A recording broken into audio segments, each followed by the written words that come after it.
Sorry for this. So AKRO Plastic is a global company, belongs to a foundation. The foundation roof is a home for elderly people. So the good thing is, when you are buying from us and you're paying a cent too much, it's for a good reason. So our headquarters is in Germany, in Niedersachsen, close to the famous Nürburgring. And we have subsidiaries and production sites in China. We have in Changshu, and we're right now building a new plant in Fuzhou. Together with our partner Haisan here, we have a joint venture. So the newest plant, I will show some slides soon. We have a production plant also in Brazil, in Germany, and we are right now, as we are talking, building a second plant new, which is in the US, in Texas. Our main quarter, or our biggest plant here, we are roughly having a global manufacturing capacity right now of 145,000 tons, including our sister companies, 165. And with two new facilities coming, we are at the end of the year roughly at 200,000 tons engineering plastic capacity. The plant in Changshu is roughly 25 kilotons with 5 lines. And the new one we are building is designed for another 100,000 tons, and we are installing this year another 25 kilotons. So we are right now running up, and that is a fancy thing. You know, I'm coming from Germany. When you build something new in Germany, it takes you at least a year to get some permission. Here in China, I have a picture from September last year. So there was flat Earth, and this picture is already from March. So in March already the machines were installed, and right now we are running machines, hoping to have the permission, the government permission, June, July. Okay, now coming to the topic, and I'm totally convinced that innovation is the biggest part, the biggest thing, and that's always to whom you open the door. And that's the point, to people that bring value. So please complain if I don't bring value to you later. And yeah, I have a presentation focusing on the topic with thermal management. And just going to the example. So you see in this world with electro vehicles, you have a complete changing to the old time of combustion engines. So in the thermal management, you need a lot of changes in the system. So to have a long range, you need to save energy a lot. So in the combustion engine, you have a running engine, and this has a zero energy anyhow. So the water pump is running all the time. In an electric vehicle, you need to run a pump. So it takes energy. So you have a lot of different functions, from fast charging, cooling. You're cooling while you are driving, and you have to heat the interior or to cool, or you have to heat the battery in the wintertime and to cool in the summer. So you have some inverters cooling, ECU cooling. So you have a management, a thermal management, and this thermal management module is dividing now these single stripes, the cycles, and only bring a cooling or heating to the cycles that right now is needed. So now you're providing a lot of channels. So you have a lot of contact areas which can be attacked by water glycol. And there's new changes in the regulation right now in China. There's a new regulation for even having a glycol which is not conductive. The reason for this is when you have a fatal crash with a car, the coolant, which is normally conductive, would provide like a short circle, and you will come to a thermal runaway even after the fatal crash. So just by the coolant, even the battery is not hit so hard. So this coolant is more aggressive. You're keeping out some of the stabilizers. And now we have all these areas of welding. And in the past, the classical material for water glycol is nylon 6,6 hydrolyzed resistant. This is a one and only material till Yuzhong screw this up. So Yuzhong invented a material, the POKETONE, which is super good in this area. But there's also other materials. This polypropylene. And I would say we should go to polypropylene because polypropylene is cheaper. And if something is cheaper, of course, you would take it. But there are other materials, PPA, PPS, which also have a very good weld line strengths.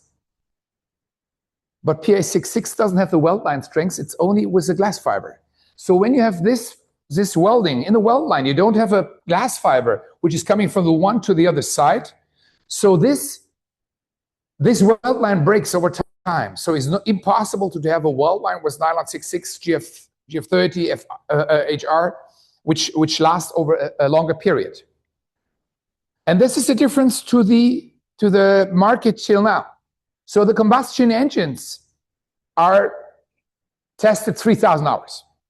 But now the EVs, as your permanently cooling cycle is running, they started with 15,000 hours, going to 30,000 hours.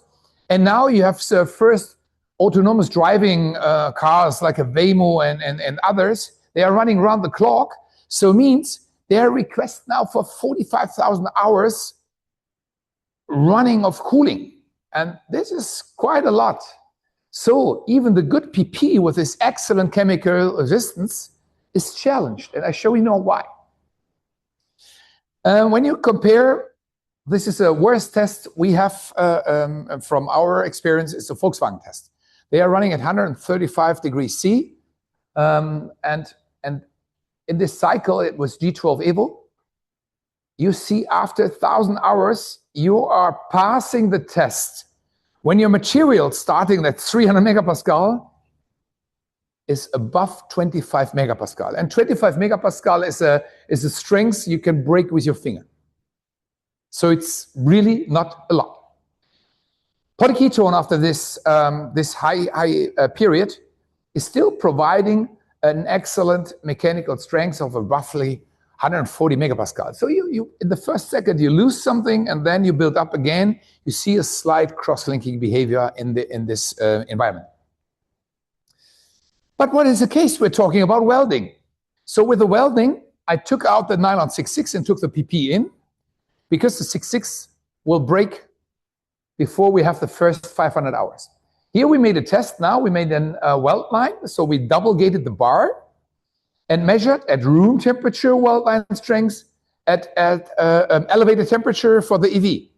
And the grade we took here is a grade from Lyndall. It's a low creep grade. It's an excellent grade. It's the best PP grade on the market for low creep. And you see that the polyketone at 90 degrees C with 30% glass fiber reinforced, our polyketone VM GF30, has a higher strength than the PP at room temperature. So polyketone at 90 C higher strength than PP at room temperature. But that is one point. This is a single point view. But now in talking about an EV, you're talking about longer time. Of course, not all the time the temperature is high. It's only short periods. But you have to test somehow. So we test it now in different strengths, a creep. So we put a double-gated bar with 14 megapascal load, and you see, in less than 1 minute, it's breaking. We decreased the load with 9 megapascal. The polypropylene is breaking in less than an hour. And it's not on this slide. With 4.5 megapascal, is breaking in less than 1,000 hours. And the test pressure of the Porsche system, you will see in a second, the test pressure was 3 bar. So 3 bar equals 4.5 megapascal with the diameter. So the first generation of Porsche Taycan had a system made of polypropylene, and the second generation, where they wanted to increase the range, they did a lot. So they made the coolant more efficient. And to make a coolant more efficient, you're putting more throughput in the system. More throughput means, of course, a little higher pressure. And that's why they changed the system from polypropylene to polyketone. At the beginning, we're facing some problems which the older generations of you that maybe worked with Carillon is a while ago, quite a long while, I'm realizing I get old. So when processing polyketone, at that days it was very critical. So easily have a fast increase of the pressure. So what is showing this graphic is injection molding cycles and the pressure. So when you have a 4-minute cycles, you see already with some formulations, in this case it was a laser transparent grade, start talking to polyketone, so that the cycle, that the pressure continuously increased, means the barrel time is less than 5 minutes. And we managed now by stabilizing the formulation that you can even have easily a 15, 20-minute cycle. That was the first project with the Audi Q6 and the Porsche Macan. And this system used this thermal management system, which is laser welded. So with laser transition welding. So you're welding through one grade, you need a laser transparent black grade and an absorbing side on the other side. So it passes everything. This project started as a polypropylene project as well. And in the project, they failed. So they failed in creep in the weld line. And they almost thought at that point that they have now to jump to a PPA or PPS, which are good mechanical materials, good, excellent materials, but simply the cost is significantly higher. So, and also PPS has the downside that the PPS is have a relatively low elongation at break. Means when you have a part, you assemble it, and in the step of the assemble, you have like a drop only from a small height, you can already get micro cracks in the system. So PPS is a good material for high strength, high dimensional stability, but not very robust in the daily use. So this is now in the series production using a 10% glass reinforced polyketone, an AKRO PK was laser transparent black, and GF30 as a material on the other side for the absorbing the laser light. But what you see, the laser transparent welding needs two materials. So it's bringing the volume down. So there was also the idea, and some parts was more complex geometry, to do it different. So there's one process called direct laser welding, which was developed by the company Jiffy, and you can buy it now also with other companies, where you heat the part from two sides. So you have the under and the upper part heated up with a laser light, and then you press it together, and then you get a super strong weld line. Sadly, I was stupid. I was saying yes to the PDF. I have a nice video. You can see when you want, you can see we have a boost in hole 7.2 D60. I can show you the video. There's a part welded where you heat up with the laser, both sides. The laser is circling around the geometry you have from both sides, and then you bring it together and seal it. So you can even have sensitive material heated up slowly and then press it together and having no degradation in the weld line and reach extreme good values. So the part finally is this part from the Porsche Taycan. It is when you look at it's quite a complex part. And by the way, here you see this part. This was an angle of 90 degrees C. This is the reason why you couldn't even make laser transparent welding, because you wouldn't reach with the laser the ground of the weld line. So it's a very complex part if you look to it, but in truth, it's a super easy part. You make one carrier plate and just weld several parts on top of it. So if you broke down a complex part to very small pieces, as well, you can reach with this big part even very small tolerances, because when you start before the welding, it is a very, let me say, a low rigid part, so it's a flexible part. And now when you press it into the laser fixture and then bring the welding together, you have the final stiffness and a very, very good dimensional stability. And it reached even an SPE award 2 years ago. And now the next project was together with Lucid. The Lucid Gravity is a car, and Lucid claims to have a high efficiency and a very long range. So the Lucid Air was the winner already some days ago. even able to run 1,000 kilometers without charging. And now the Gravity wants to do the same. They want to do even more efficient. And here they had also a lot of components before, and they wanted to reduce weight and cost. And this is the picture as it is done before. So the original planning, as you see it even today in a lot of electric vehicles, but also in combustion engine vehicles, where you have several pumps, as well as several valves, plus a cooler, and so combine it with several tubes. It's a nice system, and now this does exactly the same. All the components are done in one part, and I can show the part here. You can take a look later to it. This is the whole part, and the funny thing is, you're saving from this system to this side 20% of the weight.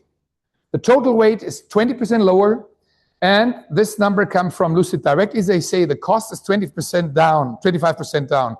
But when an OEM says the cost is 25% down, be sure that the tier 1 and tier 2 have maybe a little more cost down than 25. But what for me was one of the strongest arguments is 10% less coolant. So you're saving weight of the car, not only by the material where you use less. As a raw material supplier, you're sometimes happy when the parts are a little heavier. So targets can be a little different.